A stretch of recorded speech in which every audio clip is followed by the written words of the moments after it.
หลังจากผัวตายจากไปนานแล้วแม่เนี่ยก็ดูแลเลี้ยงลูกมาคนเดียวตามลำพังพ่อเพิ่นใหญ่โตเป็นหนุ่มแล้วก็มีเรื่องใหม่เรื่องที่บ่คาดคิดเกิดขึ้นผู้เป็นแม่ก็จักสิเฮ็ดจั่งใดดีพยายามแล้วเดะพยายามสิแก้ไขพยายามตักเตือนแต่ว่านั่นล่ะคนที่บ่เอาใจใส่บ่เฮ็ดหูทนลมเนี่ยบ่ว่าเจ้าสิเว้าจั่งใดต่อให้เจ้าเว้าอยู่บ่อยู่บ่เซาเขาก็บ่ฟัง เขาเลือกชีวิตของเขาเองเดะพอเขาใหญ่เป็นวัยรุ่นแล้วเป็นเรื่องปกติของทุกครอบครัวเป็นสิ่งที่เลี่ยงบ่ได้ลูกเลาเนี่ยเรียนก็บ่เรียนเอาดีตั้งแต่ติดเพื่อนเขาชวนไปไสก็ไปเขาชวนไปเฮ็ดหยังก็ไปเฮ็ดผู้เป็นแม่ลำบากใจหลายงานการบ่เฮ็ดบ่ทำดอกคือแม่เนี่ยจะเป็นคนหาเลี้ยงทั้งๆที่อายุหลายแล้วแต่ความเป็นจริงเนาะลูกใหญ่แล้วน่าจะมีครอบครัวหรือก็หาเลี้ยงแม่ตอบแทนบุญคุณแต่มันบ่เป็นแบบนั้น บ่ตอบแทนบ่พอแถมยังเฮ็ดให้เสื่อมเสียเฮ็ดแต่เรื่องบ่ดีเพิ่นสิบ่ค่อยอยู่บ้านลูกชายสิบ่ค่อยอยู่บ้านเพิ่นไปอยู่ไสหูบ่ไปอยู่นำป่าไปอยู่นำป่านำดงกับกลุ่มเพื่อนของเพิ่นจักมันไปเฮ็ดหยังว่าไปหาเฮ็ดหาหยังไปคือแบบว่าคือความสุขของเขาเขาบอกว่าไปอยู่ในป่าแล้วรู้สึกสบายใจเบื่อเอ่อสังคมที่มันวุ่นวายเจอคนมากๆคนนั้นเว้าอันนี้คนนี้เว้าอันนั้นเขาบอกว่าเขารำคาญ เขาก็เลยไปอยู่ป่าซั้นเดะอาทิตย์หนึ่งสิมาบ้านมาเอาข้าวปลาอาหารพวกอาหารแห้งพวกหยังจั่งซี้ข้าวเจ้าเอาไปต้มกินอยู่ป่ากับหมู่เพื่อนของเพิ่นนั่นล่ะไผได้หยังมาก็มาเฮ็ดมากินนำกันทีมงานอืมแม่นี่มีหน้าที่คือเตรียมจะเป็นมาม่าปลากระป๋องหรือว่าข้าวเจ้าอิหยังก็ตามแต่จัดใส่ถุงไว้ให้ทุกอาทิตย์ ลูกชายจะว่าเอาแต่ว่าเพิ่นบ่นอนเฮือนนี่เพิ่นสิบ่นอนเฮือนเพิ่นแต่ครั้งเนี่ย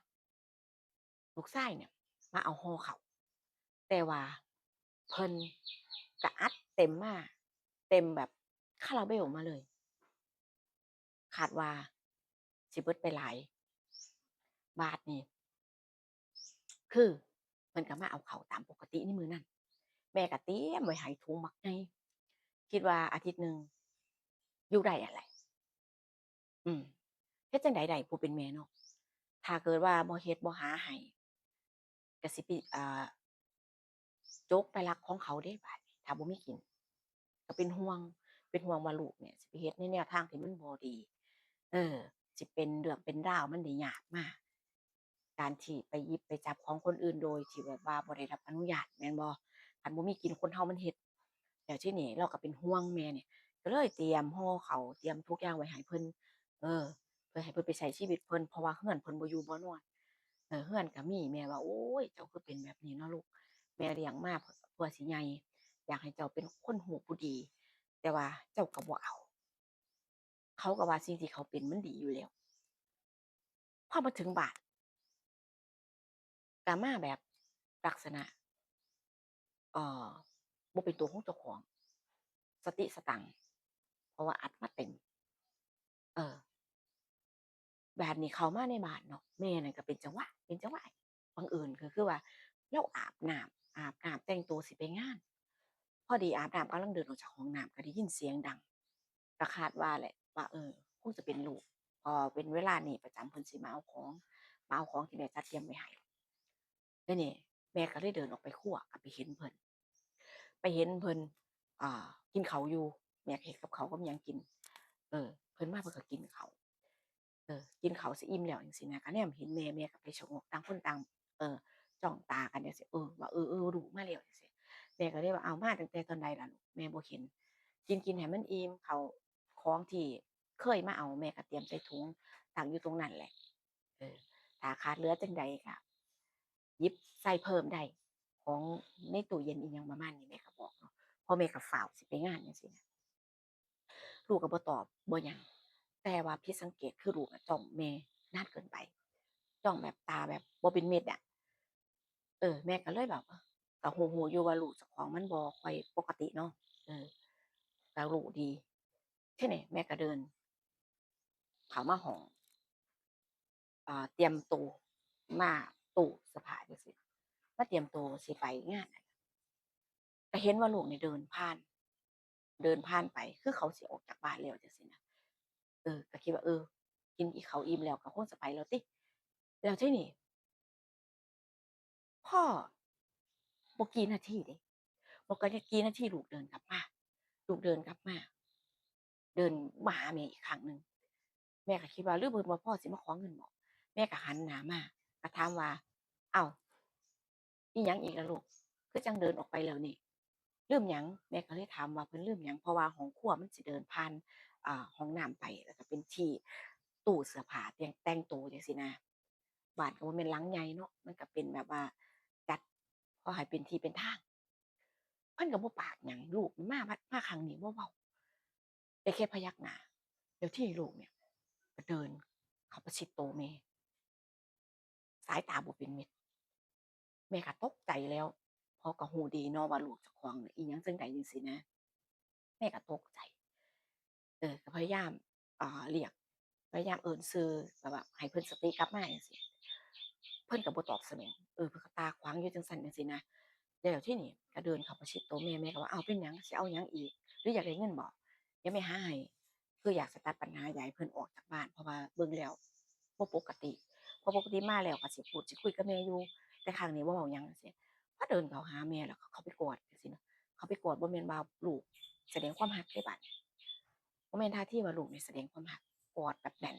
คือจั่งกับผู้ชายผู้หญิงความรู้สึกมันรู้สึกได้เนาะว่าคือจั่งกับผู้ชายผู้หญิงเขาหากันจั่งซี้แม่ก็ตกใจก็พยายามผลักออกว่าไปๆๆๆเข้าของก็ได้แล้วของกินแล้วไปๆสิไปไสก็ไปเออสิไปไสก็ไปแม่สิฟ้าวไปงานแม่สิฟ้าวไปงานแม่ฟ้าวแม่รีบจังซี้นะเพิ่นก็บ่หยุดเพิ่นก็บ่หยุดเพิ่นก็พยายามให้ได้แบบว่าความคิดเพิ่นเนี่ย คิดแบบว่าสายตาในสายตาเพิ่นมองเนี่ยคือว่าบ่เห็นแล้วหน้าตาความทรงจำของคนเป็นแม่เพิ่นสิมองเป็นผู้หญิงคนหนึ่งเป็นไผในจินตนาการเพิ่นก็บ่ฮู้ในความคิดของในความรู้สึกของแม่เนาะเพราะว่าสิ่งที่เพิ่นเฮ็ดมันบ่ควรที่เกิดขึ้นจังซี้นะมันก็บ่เคยเกิดขึ้นจักเทื่อเป็นครั้งแรกน่าจะแบบว่าอัดมาเต็มหลายจังซี้เพิ่นก็ดึงแขนแม่ไปในห้องก็ห้องแม่เนี่ยแหละแล้วก็ เฮ็ดแสดงท่าทีพฤติกรรมที่บ่เหมาะสมเออคือความอ่าเขาเรียกว่ากายหยาบของคนเนาะกายหยาบของคนหนึ่งความต้องการของคนเพราะว่าไปอยู่แต่ป่าแต่ดงนี่ก็สิมีผู้หญิงใดสิไปแบบว่าอยู่คือจังว่ามีครอบครัวมีลูกมีเมียแม่นบ่ล่ะก็สิไปปลดปล่อยไสก็สิไปเอ่อระบายกับไผด้วยแบบว่าเพิ่นก็บ่แม่นว่าคนที่แบบว่าดีๆอะปกติคือคนทั่วไป แต่พยายามสิเอาให้ได้พยายามสนองความต้องการเจ้าของสนองตัณหาเจ้าของให้ได้ในช่วงเวลานั้นก็ต่อสู้ปฏิเสธก็ปฏิเสธไปแล้วแต่ว่าก็บ่สำเร็จด้วยกำลังของผู้หญิงกับผู้ชายเนาะเออพ่อคือเพิ่นก็เร่งรีบสิมีความสัมพันธ์ให้ได้จังซี้นะแต่ทีนี้เวลาผ่านไปอย่างรวดเร็วทุกอย่างลูกก็สามารถเฮ็ดได้ตามที่เขาต้องการ ผู้เป็นแม่ก็เสียใจแล้วเนาะเพราะว่าเรื่องราวแบบนี้มันบ่ควรจะเกิดขึ้นนี่ก็รู้อยู่ว่าระวังตัวทุกครั้งที่ลูกเขามาบ้านเลาก็ระวังตัวเพราะว่าเพิ่นบ่เคยอยู่บ้านอยู่แล้วในช่วงเวลาแบบแป๊บเดียวจังซี้ มาเอาข้าวของมาเอาแนวกินแนวอยากจังซี้นะอาทิตย์ละเทื่อจังซี้ก็บ่เคยเกิดเหตุการณ์นี้ขึ้นเลยเลาก็ระวังตัวอยู่แต่ว่ามันก็พลาดได้จังซี้เนาะด้วยความที่ว่าจั่งใดมันก็คือลูกนะสายเลือดนะเออก็บ่คิดบ่ฝันว่าเพิ่นสิขาดสติได้ขนาดนี้ก็บ่คิดบ่ฝันว่าเพิ่นสิแบบว่าในวันหนึ่งก็บ่ฮู้ว่าในร่างกายในจิตใจในสมองของเพิ่นเนี่ยมันเกิดอิหยังขึ้น พอเพิ่นเสร็จกิจของเพิ่นเรียบร้อยจั่งซี้ก็ฟ้าวใส่เสื้อผ้าแต่งตัวปั๊บออกจากบ้านไปแต่ว่าพอเพิ่นได้ระบายได้เฮ็ดในสิ่งที่เพิ่นต้องการแล้วเพิ่นก็ยกมือไหว้ขอโทษเดะน่าจะได้สติแบบว่าสติความรู้สึกจะความจดจำก็สิรู้แล้วว่าผู้หญิงคนนี้เป็นไผจังซี้นะในด้านสมองทีนี้ก็ยกมือไหว้ว่าลูกขอโทษลูกขอโทษยกมือไหว้แล้วก็ฟ้าวออกจากบ้าน ฟ้าวใส่เสื้อผ้าฟ้าวแต่งตัวแล่นออกจากบ้านเขาก็ยังบ่ลืมถุงของเดะก็ไปคือผู้เป็นแม่เนาะความเสียใจนะความเสียใจในเหตุการณ์นี้มันก็เกิดขึ้นเนี่ยเศร้าหมองแต่ว่างานก็บ่ไปแล้วที่คิดว่าสิฟ้าวแต่งตัวไปงานก็บ่ไปใจบ่ดีจังซี้มันเกิดเหตุการณ์แบบนี้ขึ้นสิไปเว้าให้ไผฟังก็โอ้เป็นตาอายแรงเป็นเรื่องที่มันบ่เหมาะบ่ควรจังซี้เนาะผู้เป็นแม่ก็เก็บไว้ในใจคนเดียว คือการที่อยู่คนเดียวแม่นบ่ล่ะลูกก็บ่ได้อยู่นำมีกันแค่2คนมันก็กลายเป็นแบบว่าความซึมความเจ็บปวดอะความซึมเศร้าจังซี้เนาะเพิ่นก็เก็บไว้ในใจคนเดียวจังซี้เวลาผ่านไปอาทิตย์หนึ่งลูกบ่กลับมาบ้านลูกนี่บ่กลับมาบ้านคือเก่าแม่ก็บ่สบายใจเดะบัดนี้เครียดก็เครียดอยู่นั่นล่ะในสิ่งที่เพิ่นเฮ็ดน่ะแต่ว่าก็บ่สบายใจว่าโอ้เพิ่นสิไปไสล่ะบัดนี้สิกินสิอยากอิหยังเพราะว่าปกติก็คือมาเอาแนวกินอยู่บ้านแม่นบ่ล่ะ ถ้าเกิดว่าบ่มีกินมีอยากแบบไปหาจอบหาหลอยของเพิ่นนี่มันสิเป็นเรื่องเป็นราวแล้วแม่ก็บ่สบายใจบัดนี้ก็เงียบไปถึงสัปดาห์ที่2แม่เนี่ยด้วยความเป็นแม่เดะจั่งใดแม่นว่าเพิ่นลูกสิเฮ็ดให้เอ่อเฮ็ดบ่ดีจั่งใดก็สร้างก็ยังรักยังห่วงอะนะความเป็นห่วงของแม่ก็เลยเตรียมข้าวปลาอาหารนี่พวกที่เคยจัดเตรียมไว้ให้เอาไปให้อยู่ป่าเอาไปให้ก็บ่พ้อลูกเจ้าของดอกบ่พ้อบ่เห็น บัดนี้อ่าก็ไปพ้อทีมงานของเพิ่นอยู่นำกันประมาณ4คนก็ถามว่าลูกแม่ไปไสเห็นเพิ่นบ่แม่เอาแนวกินมาให้เขาก็บอกว่าบ่เห็นมานี่อ้ออาทิตย์กว่าแล้วเดะบ่เห็นเนี่ยก็คิดว่าเพิ่นกลับเมื่อบ้านมาอยู่บ้านคือว่าเพื่อนก็บ่เห็นจังซี้แหมจักหายไปไส บัดนี้ด้วยความเป็นห่วงของแม่เนาะก็ว่าก็คือหมายว่าของที่เอาไปก็ให้เพื่อนของลูกอะกินเสียก็คือแบบขอร้องเขาว่านำหาให้แหน่นำป่านำดงนำหมู่เนี่ยเคยไปไสมาไสกันแหน่จังซี้เพื่อเจอจั่งใดก็สร้างขอให้เจอจังซี้นะบ่ว่าสิแบบเจอแบบใดเออแบบยังเป็นบ่หรือแบบใดก็สร้างจังซี้นะคือเราเป็นห่วงเนาะเออเพื่อนก็แบบด้วยความเห็นใจเราอะ ก็เลยว่าได้ๆเดี๋ยวลูกสิหาให้จังซี้นะสินำเบิ่งเพราะว่าก็บ่คิดว่าเพิ่นสิหายไปไสคิดว่าสิกลับบ้านนับจากแต่วันนั้นแม้แต่เพื่อนไปตามหาอยู่ป่าอยู่ดงบ่เห็นไผหาก็บ่เห็นในหมู่บ้านก็ว่าบ่เห็นเข้ามาในหมู่บ้านบ่เห็นผ่านสายตานับตั้งแต่วันที่เกิดเหตุในครั้งนั้นก็บ่เห็นอีกเลยแม่ก็เสียใจว่าหรือว่าเรื่องที่มันเกิดขึ้นวันนั้นบ่เพิ่นรู้สึกผิดแล้วเพิ่นหนีจากหมู่บ้านหนีไปใช้ชีวิตอยู่ ทางอื่นแต่ว่าคันนี้ไปคือสิไปกินไปอยากจั่งใดก็คือว่าคนบ่ทำงานทำการเนาะบ่เคยเลี้ยงปากเลี้ยงท้องเจ้าของได้ดอกมีแต่แม่น่ะหาเลี้ยงด้วยความเสียใจเราเดะเราก็ว่าโอ๊ยก็เข้าใจอยู่ว่าลูกเจ้าของน่ะบ่แม่นคนดีๆบ่แม่นคนที่ปกติคือชาวบ้านเขาคันคนปกติสิบ่ไปอยู่ป่าอยู่ดงดอกเราก็คิดแต่ว่าเราก็ยังให้อภัยเนาะด้วยความรักเดะมันเป็นความผิดพลาดครั้งหนึ่ง คิดว่าหลายครอบครัวสิเคยเจอล่ะเรื่องแบบนี้แต่ว่านั่นล่ะมันก็เป็นอิหยังที่สิป่าวประกาศที่สิบอกไผจังซี้มันเป็นอิหยังที่เว้ายากเนาะเป็นอิหยังที่แบบว่า บ่ควรเว้านั่นนะมันเป็นเรื่องของครอบครัวก็แม่นสรุปลูกเราเนี่ยก็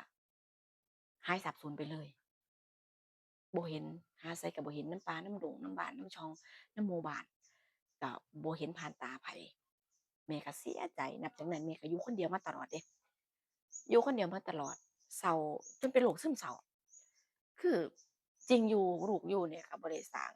ประโยชน์อิหยังให้ดอกมีแต่สร้างความเดือดร้อนแถมยังมาเฮ็ดตาบาปให้แม่อีก ครั้งหนึ่งครั้งหนึ่งในชีวิตในครอบครัว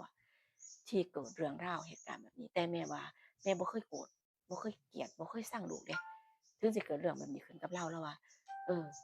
ขอให้เพิ่นกลับมาถ้าเพิ่นยังมีชีวิตอยู่ขอให้ได้เห็นหน้าขอให้แม่ได้ทำหน้าที่ของแม่ต่อไปเราว่าอิหยังก็ตามแต่มันให้มันให้มันเป็นเวรเป็นกรรมถือว่าได้ชดใช้กันอ่าต่อกันให้มันเบิด แต่คนอื่นก็ว่าโอ้ยเจ้าได้สดใสกรรมไปเบิดแล้วแหละเขาถึงบ่อยู่นำเจ้าเออให้แบบว่าจั่งใดอะให้ปรับตัวให้อยู่กับสิ่งที่มันเกิดขึ้นให้ได้จังซี้เนาะอิหยังก็ตามแต่จังซี้ดูแลเจ้าของจังซี้นะให้เข้มแข็งเลยนะให้กำลังใจกันคนที่อยู่ใกล้ชิดอ้าวได้ฟังเรื่องราวนี้แล้วเป็นจั่งใดแหน่ FC แต่ว่าปัญหาสังคมนี่มันเป็นเรื่องใหญ่เนาะ คิดว่าหลายๆคนก็สิได้ผ่านได้พบได้เจอกันบ้างพอสมควรเจอกันคลิปหน้านะคะดูว่าผู้สิมีเรื่องราวหยังมาเล่าให้ฟังอีกส่วนคลิปนี้ไปแล้วนะคะสวัสดีค่ะ